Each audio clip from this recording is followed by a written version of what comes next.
그래서 노아의 홍수 이후로 인류가 다 멸망당하고 이제 인류는 그 노아의 세 아들을 통해서 번져가게 됩니다.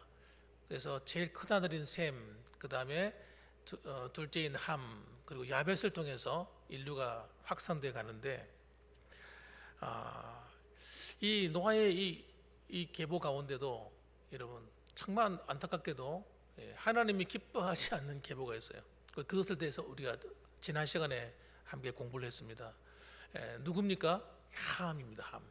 이 둘째 아들 함의 계보를 통해서 이 타락한 세상 나라를 세워가는 그런 계보가 만들어져 갑니다. 마치 가인의 계보를 통해서 하나님 이 약한 세상의 나라가 세워져 가듯이 안타깝게도 이 함의 계보가 그렇게 돼요. 그리고 이 거룩한 계보는 언제나 약해 보입니다. 약해 보여요. 그래서 아벨을 통해서, 그리고 아벨이 죽고 나서 그 다음에 셋을 통해서 내려가는 그 계보가 너무 약해 보이는 거예요. 그래서 여러분 우리가 한 가지 기억해야 됩니다. 이 함의 후손들은요 굉장히 강력합니다. 이 사탄의 어떤 배후에 있는 이런 세력들은, 이런 나라들은 항상 힘을 기반으로 하기 때문에, 육체적인 힘, 그리고 강력한 정치, 그리고 이런 것을 기반으로 하기 때문에 굉장히 강력해 보이고 힘이 있어 보여요. 그래서 여러분 그 신할 땅에다가 바벨탑을 쌓고 하는 앞장섰던 주동자였던 그 니므롯, 그리고 그 세력들, 그 도시 문명을 만들어서 하나님께 도전하던 그 세력들이 얼마나 강해 보입니까? 그 당시 도시 문명을 주도했단 말이에요. 그런데 왜 하나님의 계보는 이렇게 약해 보입니까? 정말 약해 보이지 않습니까? 모이면 하나님께 예배하고 기도하고 사랑으로 하자 그러고 원수까지도 사랑하자 그러고 이러니까 얼마나 약해 보이고 힘이 없어 보이고 그래 보입니까? 그럼 이게 잘못된 건가요? 절대 잘못된 게 아닙니다. 그러니까 이 세상 나라와 세상의 계보와 하나님의 계보가 여러분 눈으로 보이는 대로 판단하시면 안 돼요. 이 하나님의 거룩한 계보인 이 성도들은 여러분 우리 홀로 벌어진 존재가 아니라 하나님이 항상 함께하는 거예요. 이게 다른 점이에요. 세상 나라는 사탄이 함께하고 사탄이 도와주고 강력한 힘을 막 손에 쥐어줍니다. 그러나 우리는 힘이 하나도 없는 것처럼 보이지만 하나님이 계신 거예요. 그 하나님이 우리를 지켜보고 계신 겁니다. 이게 우리는 굉장히 중요한 원리입니다. 그래서 바울도 뭐라고 얘기합니까? 바울도 얼마나 복음 전하면서 늘 약자의 위치에 처했거든요. 이 복음을 전하는 사람은요 약자에 처할 수밖에 없어요. 자기 하고 싶은 말 마음대로 못하고 싸울 수가 있습니까? 다툴 수가 있습니까? 세상 사람들은 권모술수도 쓰고 강력한 무기도 있고 힘도 있고 경제력도 있고 다 가지고 있는데 우리는 여러분 그런 힘이 없어 보이는 거예요. 그런데 그렇지 않다는 겁니다. 우리가 왜 그렇게 보이느냐? 바울이 이렇게 말했어요. 내가 약할 때 곧 강함이니라. 여러분 우리는 그 원리를 아셔야 됩니다. 하나님의 백성들은 약해 보이지만 하나님이 우리의 힘입니다. 하나님이 우리의 능력이에요. 그래서 하나님을 바라볼 수 있는 눈만 갖고 있으면 두려워할 게 하나도 없는 겁니다. 아무리 세상의 정권을 가지고 무기를 가지고 권모술수를 가지고 막 이기려고 막 앞을 향해 달려가도 그래봤자 마귀가 주는 힘인 거예요. 사탄적인 힘인 겁니다. 육신의 힘인 겁니다. 그것 가지고는 여러분 아무것도 아닌 거예요. 하나님이 훅 풀어버리면요 하루아침에 끝나는 거예요. 하나님이 심판하시면 끝나버리는 겁니다. 그렇기 때문에 우리는 여러분 그걸 두려워하면 안 돼요. 세상의 힘, 권세, 능력 이런 걸 두려워하지 말고 따라합시다. 하나님을 두려워하자. 우리는 하나님 보고 사는 거예요. 그 하나님께 잘 보여야 되는 거예요.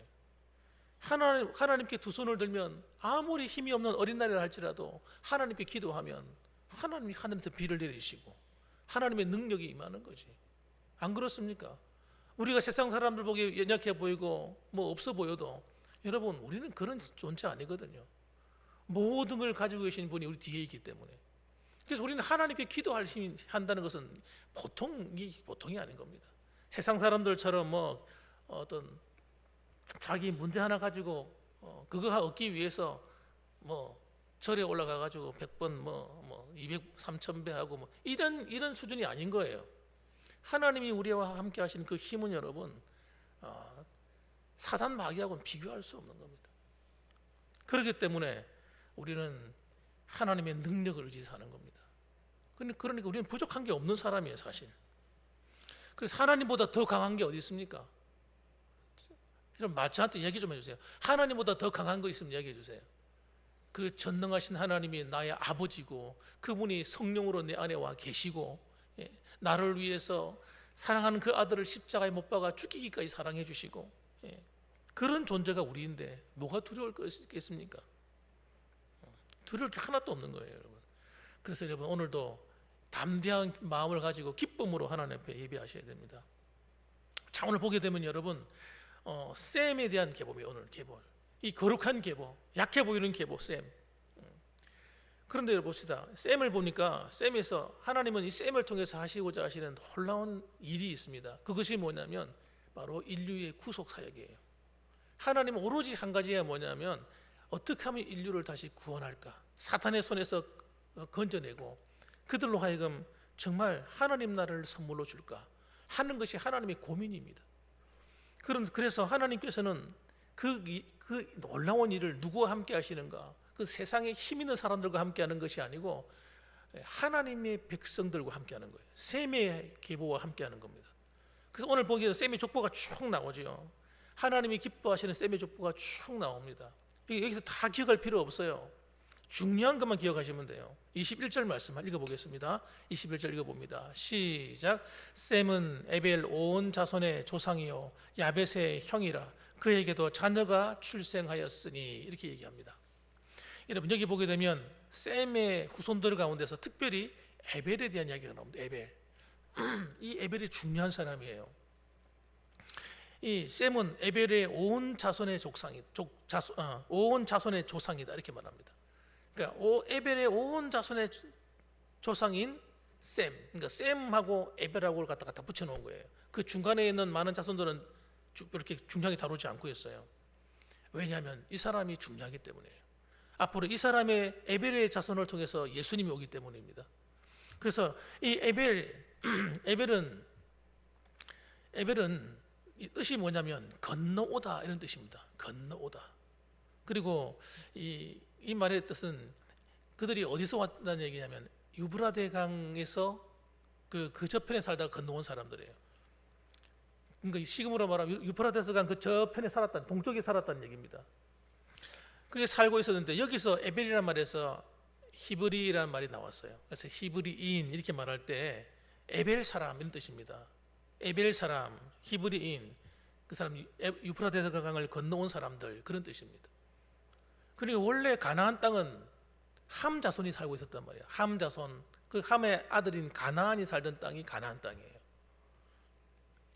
그 땅이 얼마나 좋은 땅이냐? 지구상의 한 가운데입니다. 한 가운데. 가나안 땅이 정말 노른자위예요. 가나안 땅에서 위로 올라가면 유럽이 나오고 밑으로 내려오면 아프리카가 나오고 오른쪽으로 동쪽으로 가면 아시아가 나오고 지구가 전체 한 가운데가 여기라니까요. 이 좋은 땅에 살면서 하나님께 저주받은 사람이 누구예요? 함의 자손들이. 그래서 하나님 그 땅을 다시 빼앗는 거예요. 빼앗아서 누구한테 주려고? 하나님이 준비하신 족속, 이 에벨 자손에게 주려고 하신 겁니다. 그래서 에벨 자손 가운데 누가 태어납니까? 아브라함이 태어나는 겁니다. 아브라함이 태어나고 아브라함을 통해서 다윗이 태어나고 다윗을 통해서 예수님이 오시는 그런 놀라운 계보인 겁니다, 여러분. 그래서 이 약속의 땅 가나안 땅으로 아브라함을 데려가시려고 하나님 벌써 하는 이야기를 여기다 에벨을 통해서 작업을 하고 계신 겁니다. 지금 그 당시에 셈이 알았겠습니까? 몰랐을 겁니다. 에벨이 알았겠습니까? 몰랐을 겁니다. 아브라함은 알았겠습니까? 아브라함도 몰랐을 겁니다. 왜? 하나님이 아무것도 안 가르쳐 주셨으니까. 여러분 우리가 살아갈 때 우리의 생이 그런 것 같아요. 하나님이 야 너는 앞으로 이렇게 될 거야 하고 가르쳐 주질 않아요. 앞으로 동안교회는 이렇게 될 거야 하고 지금 다 가르쳐 주지 않습니다. 앞으로 너희 자손들은 이렇게 될 거야 안 가르쳐 주세요. 그런 이름 기억하셔야 됩니다. 하나님이 하시는 모든 일에는 우연이 없다는 사실이. 우리가 믿음을 떠나 살지 않은 이상, 믿음 안에서 하나님을 바라보고 있는 이상, 우리가 만나는 이 시간, 이 장소, 이곳은 다 영적으로 의미가 있는 겁니다. 그냥 우리가 모여진 게 아니고 불러진 게 아니고 예수 믿은 게 아닙니다. 저와 여러분 하나님이 뜻 안에 만난 줄 믿으시기 바랍니다. 그래서 하나님이 장차 여러분 비록 어려운 시절을 많이 지났습니다만은 이제 이 시대가 되어서 뭔가 하나님이 이 소보 지역에 우리 봉황교회를 통해서 하시려고 하시는 놀라운 계획이 있다. 저는 그렇게 믿고 있어요. 왜 저를 그곳에 불렀을까? 하나님 왜 저를 오랫동안 연단케 하셨을까? 그걸 기억합니다. 하나님이 어떤 계획이 있습니다. 여러분 이걸 모르고 살면 얼마나 억울하겠어요. 예? 이거 모르고 살다가 죽어버리면 얼마나 억울해요. 여러분 하나님이 나를 향하신 뜻이 분명히 있다는 사실을 알고 그 뜻을 위해 살다 가야 행복한 거예요. 행복한 거예요. 자 봅시다. 에벨의 자손을 한번 봅시다. 25절 말씀 보세요. 한번 읽어볼까요? 자 25절 읽어봅니다. 시작. 에벨은 두 아들을 낳고 하나의 이름을 벨렉이라 하였으니 그때 세상이 나뉘었으며 벨렉의 아우의 이름은 욕단이며 이렇게 나옵니다. 자 에벨의 두 아들 가운데서도 또 나뉘어집니다. 나뉘어지면서 한 아들에게 집중합니다. 자, 두 아들 낳았는데 하나의 이름은 벨렉이라 이렇게 말하고 있습니다. 이 벨렉 이름은 셈의 족보에 대해서 다른 말은 자세히 하지 않지만 별 말씀이 없었다는 뜻은 그 무난한 평타를 쳤다는 얘기예요. 특별한 말이 있었다면 그건 두 가지 중에 하나입니다. 칭찬이든지 아니면 책망이든지 둘 중에 하나예요. 그런데 이런저런 말이 없었다는 얘기는 이 셈의 족보가 그 당시에 좀 평안하게 무난하게 잘 지나갔다 그런 대로 생각하는 겁니다. 그런데 한 사람이 이름을 거론드렸는데 여기 문제가 있습니다. 자 읽어보겠습니다. 에벨의 두 아들을 낳고 하나의 이름을 뭐라고 불렀다고요? 벨렉 이렇게 불렀다는 겁니다. 이 벨렉이 태어났던 이 시대가 문제입니다. 벨렉이 태어났던 이 시대에 이 벨렉이라는 말의 뜻이 뭐냐면 쪼개지다 이런 뜻이에요. 쪼개지다, 갈라지다, 나누어지다 이런 뜻입니다. 그래서 좋은 말이 아니죠. 쪼개져 버렸으니까. 그래서 그 뒤에 설명을 갖다 붙입니다. 뭐라고 말합니까? 그때 세상이 나뉘었으며 이렇게 나옵니다. 그때가 어떤 때입니까? 바벨탑 사건이 일어난 상대를 말하는 거예요. 바벨탑 사건이 딱 일어나는 그 시기에 전 세계적으로 문제가 일어난 거예요. 그래서 나라가 쪼개지고 나라로 다 풀뿌리 다 흩어졌어요. 언어대로, 족속대로 전부 다 지방과 나라대로 전부 다 쪼개져서 갈라져 버렸다. 나누어져 버렸다는 뜻입니다. 왜 그렇게 되었습니까? 하나님께 범죄했기 때문에. 하나님이 약속하셨잖아요. 다시는 내가 물로서 심판하지 않으리라. 그 약속 하나님의 언약 때문에 더 이상 심판을 하지 않으신 거예요. 그 당시에 다 그 심판이 안 대신에 뭡니까? 언어가 다 갈라져 버렸어요. 원래는 언어가 하나였습니다. 그러니까 벨렉이 태어나기 전까지만 하더라도 언어가 하나요. 서로 언어가 하나니까 어디 가든지 다 통용되고 다 되는 그런 시대였습니다. 그런데 그 하나님께 범죄하는 바람에 어떻게 돼요? 언어가 다 갈라지고 다 나누어지게 된 거예요. 그래서 지금 학생들이 학교 가가지고 영어 공부하고 뭐 다른 나라 프랑스 공부하고 안 해도 되는데 다 누구 때문입니까? 이 불신앙했던 이 조상들 때문에 이렇게 돼버린 거예요. 지금도 여러분 가운데도 영어하면 아유 골치 아파 이런 분 계시죠? 그러나 걱정하지 마세요. 천국 가면요 언어가 다 통일됩니다. 다 통일돼 버려요.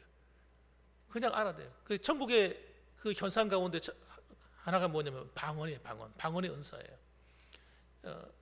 그 사도행전 2장에 보게 되면 방언이 터지지 않습니까? 그 방언이 터질 때 그 방언이 뭐냐면요 언어 방언이 아닙니다. 영어 방언, 뭐 프랑스어 방언 이런 방언이 아니에요. 어떤 방언이냐면 그냥 모두가 알아듣는 말이에요. 그냥 그 방언이에요. 듣는데 한 사람이 똑같은 말을 하는 자기 나라 말을 하는데 어떻게 들리는 거예요? 사람들이 좀 다르게 들리는 거예요. 자기 나라 언어로 들리는 방언이에요. 천국 가면 그렇게 되는 거예요. 천국 가면 글이 적혀 있어요. 글이 적혀 있는데 글이 이제 어떻게 보이는 거예요? 전부 다 내 나라, 한국, 우리나라 말로 다 보이는 거예요. 그냥 읽어지는 거예요. 희한하죠? 원래 그렇게 되도록 만들어 놓은 거예요. 하나님께서. 자, 그래서 여러분 이 나라가 갈라지고 언어가 달라지는 바람에 뭘 못하게 됐습니까?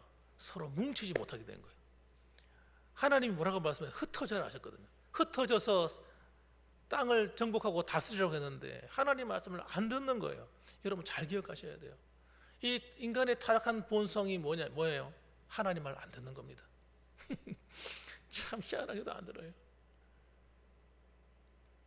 그 뒤에 누가 작당하는 겁니까? 사탄이 하는 거예요. 물론 사탄이 우리 사람의 마음을 들쑤셔 가지고 하나님 말 안 듣게 만드는 거예요. 예배 시간에도 설교 안 듣게 만들어요. 기가 막힙니다. 어떻게 하든지 설교 못 듣고 나가도록 만듭니다. 그럼 그 사람은 그동안 그 하나님 말씀을 못 듣는 순간 끝난 거예요.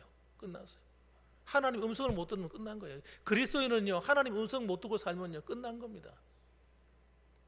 하나님 말씀이 깨달아져야 돼요. 매일매일 살아갈 때 내가 무엇을 위해 살아가야 될지 하나님의 음성이 들려야 돼요. 그래야 정상적인 신앙생활을 하거든요. 하나님 말씀이 안 들리면 여러분 신앙생활 어떻게 하실래요? 하나님 아무리 말해줘도 못 알아들어. 그러고는 늘 하는 게 뭐예요? 일방적인 거, 기도. 일방통행이죠. 내 필요한 것만 계속 구하는 거예요. 하나님 말씀은 안 듣고 헛수고하는 거예요. 헛수고. 이게 바로 종교 생활하는 거예요. 종교 생활. 이방인들이 자기 필요한 걸 따라 막 구하잖아요. 자기 신한테 천지 신명이요, 뭐 부처 저한테 구하고. 상대방의 뜻이 뭔지 신의 뜻은 상관이 없잖아요. 자기 필요한 것만 구하는 거예요. 정성을 다하고. 하나님은 그런 잡신하고 달라요. 그건 사람이 만든 신하고 다릅니다. 하나님의 인격을 갖고 계신 분이기 때문에 하나님은 주고받는 거예요. 우리한테 말하시고 또 우리는 그 말씀을 들어야 돼요. 기도가 뭡니까? 하나님 말씀을 들어야 기도가 되는 겁니다, 여러분. 그래서 기도는 여러분 그냥 하는 게 아닙니다. 기도는 반드시 하나님을 찬양하는 찬양과 경배가 있어야 돼요. 기도는요, 찬양과 경배가 있는 것이 아니라 하나님 말씀을 듣는 말씀 듣는 시간이 반드시 있어야 돼요. 그 다음에 기도하는 거예요. 그래서 이 세 가지가 함께 가는 게 기도예요. 그래서 사람들은 뭐만 생각합니까? 이방인들이 구하듯이 기도하는 거예요. 세 가지 중에 맨 끝머리 하나만 일방적으로 내 얘기만 하다 가는 거예요. 하나님께서 말씀하는 거예요. 제가 참 재밌는 예화를 내가 하나 들었는데, 하루는 너무나 가난하고 힘든 생활을 하는데 너무 가난한 거예요. 그래서 로또가 하나 당첨됐으면 좋겠다. 너무너무 어려운데 하나님 로또 당첨 좀 되게 해주세요. 그래 한 신실한 자매가 하나님께 기도하는 거예요. 우리는 너무너무 가난한데 도대체 어디 돈이 나올 때도 없고 하나님 내 로또 당첨해 주세요. 맨날 앉으면 그 기도하는 겁니다. 그렇게 기도하는데 또 기도하는 거예요.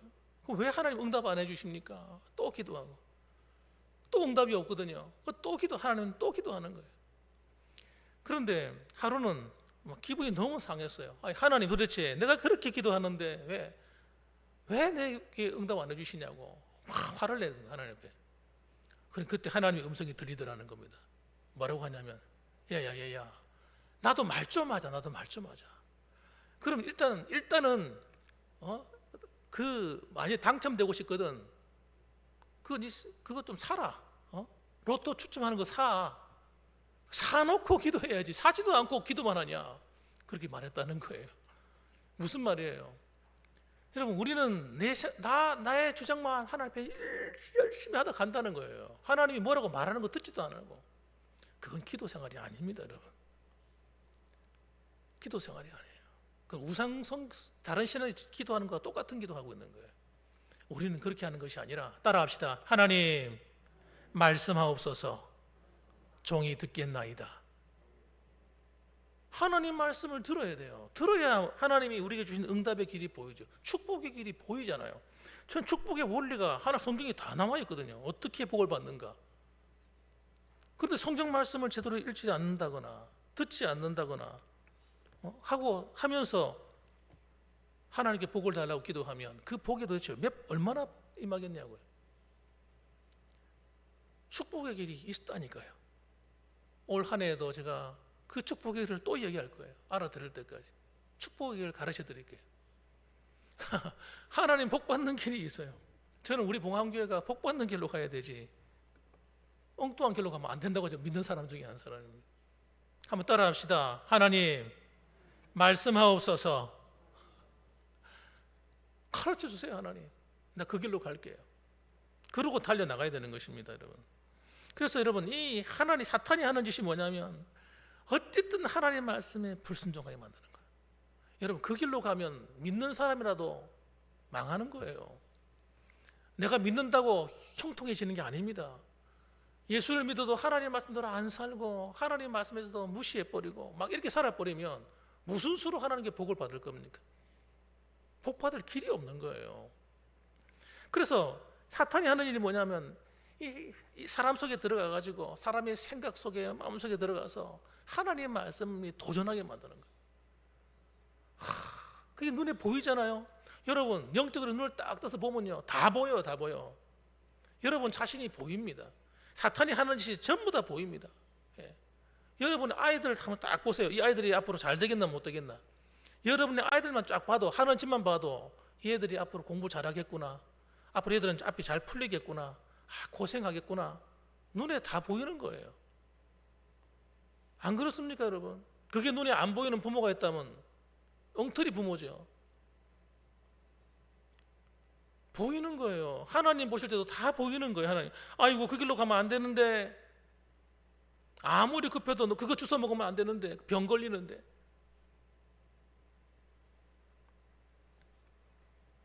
아무리 급해도 우리가 하지 말아야 될 길로 가면 큰일 나는 겁니다.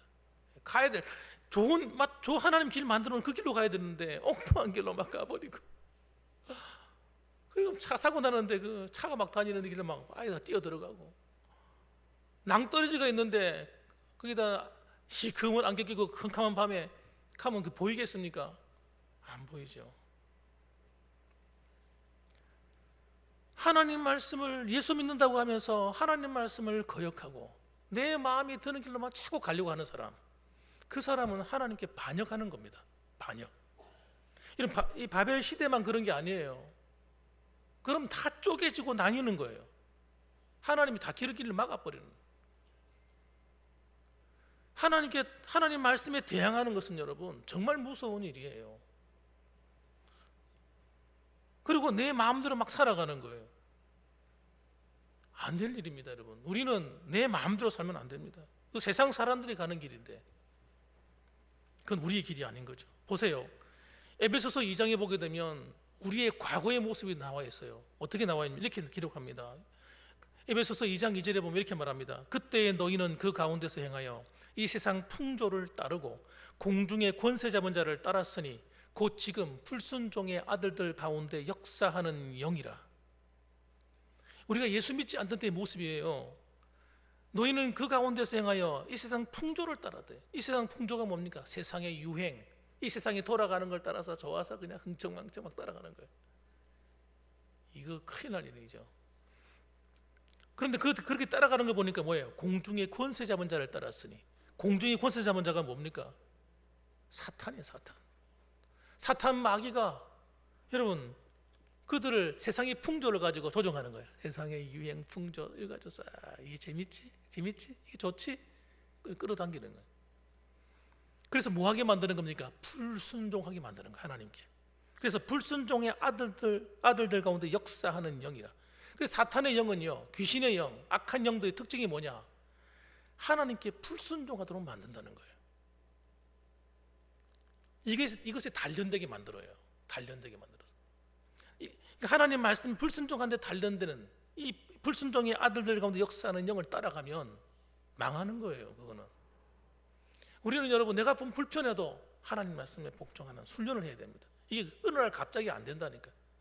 예수 믿고 거듭난 성도가 양심의 가책이 오고 그 말씀 회개하고 돌이키고 이런 훈련이 돼야 되는 거지. 그냥 에이날 모르겠다 될 대로 되라고 막 가버리면 안 되는 것입니다, 여러분. 그래서 그 결과가 어떻게 되느냐? 3절에 보면 이렇게 나왔어요. 전에는 우리도 다 그 가운데서 우리 육체의 욕심을 따라 지내며. 그러니까 이 불순종하는 마음이 단련된 사람은 특징이 뭐냐? 자기 마음대로 사는 거예요. 육체의 욕심을 따라서. 하나님 말씀을 따라 사는 것이 아니라 내 본능을 따라서 산다는 거예요. 또 육체와 마음에 원하는 것을 하여 자기 마음대로 산다. 쉽게 말하면 한 번 더 얘기하는 겁니다. 육체의 마음이 원하는 거, 내 마음이 가는 대로 막 사는 거죠. 다른 이들과 같이 본질상 진노의 자녀였더니 목적지가 여기입니다. 본질상 진노의 자녀가 되게 하는 것. 근본적으로 하나님의 심판을 피할 수 없도록 만드는 것. 이게 사탄이 하는 짓입니다. 그러니까 우리는 여러분, 우리는 하여금 하나님 말씀에 불순종하게 만드는 그런 생각이 들어온다든지 그런 마음이 생긴다든지 혹은 누가 사람들로부터 그런 말을 듣는다든지 하면 뭐라고 얘기해야 됩니까? 스톱! 멈춰! 이렇게 말해야 됩니다. 따라합시다. 멈춰! 큰 소리 해보세요. 멈춰! 멈춰버려야 돼요. 그 생각을 계속 반복해서 하면 안 됩니다. 이 하나님 말씀을 딱 펴놓고 보면 알아요. 이게 하나님 뜻인지 아닌지. 모를 사람이 어디 있겠어요? 예수 믿는 사람이.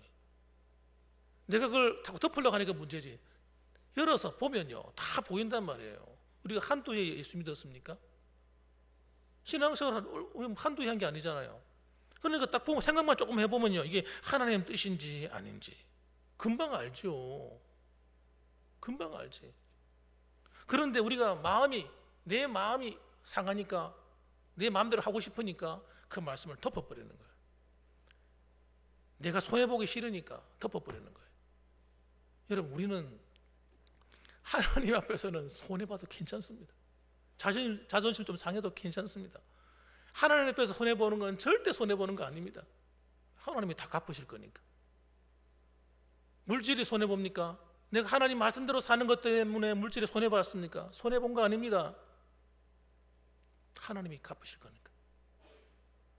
내가 하나님 말씀대로 사는 것 때문에 다른 사람한테 오해를 받고 질시를 받고 멸시를 당했습니까? 그것 때문에 화낼 일이 아닙니다. 하늘의 상이 될 거니까. 의를 위해 박해받는 자가 복이 있다겠습니까? 사탄은 그런데 뭐라고 속입니까? 아니야, 네 마음대로, 마음이 가는 대로 살아. 세상 사람들이 하는 말이에요. 마음이 가는 대로, 본능대로. 노래도 이런 노래가 있어요. 본능대로 이런 노래가 있어요. 아이고. 그런데 그것도 모르고 그 사탄이 하는 소리에 음악이 맞춰가지고 막 좋다고 막 붙이는 그리스도인들, 정신 나간 그리스도인들. 우리는 늘 깨어 있어야 됩니다. 우리는 여러분 셈의 계보예요. 거룩한 계보입니다, 여러분. 우리는 아브라함을 통해 내려오던 그 예수 그리스도 말미암은 놀라운 십자가의 사랑과 은혜를 덧입은 진짜 새 생명을 얻은 거룩한 계보입니다. 여러분, 우리는 다른 무엇과 비교할 수 없는 어마어마한 복을 받았습니다. 여러분, 이걸 갖다가 여러분 우리는 잘 관리해야 됩니다. 이걸 갖다가 그냥 덮어두고 그냥 막 살면 안 되고 잘 관리해서 우리가 잘 사용해야 돼요. 그래서 주님께서 서신서를 읽어보면요, 늘 하는 말이 뭡니까? 깨어 있어라. 깨어 있어라. 깨어 있어라. 예수님은 열처녀 비유를 통해서 깨어 있어라. 준비하고 살아라. 막 이렇게 얘기하잖아요. 주님 만날 준비하고 살아라. 근데 우리는 그게 관심이 없는 거예요. 여러분, 우리 봉황교회는 깨어있는 교회가 되기를 주님의 이름으로 축복합니다. 그래서 하나님 주시는 그 은혜, 그 복락을 누리며 살고 이 땅 살아가면서도 정말 하나님 앞에 하나님 말씀에 순종하고 그 말씀을 쫓아 살아감으로 말미암아 여러분의 가정과 자녀들과 여러분의 앞으로 장래에 주실 하나님의 그 은총을 받아 누리며 사시는 복된 성도들이 되시기를 주님의 이름으로 축복합니다. 아멘. 기도하겠습니다.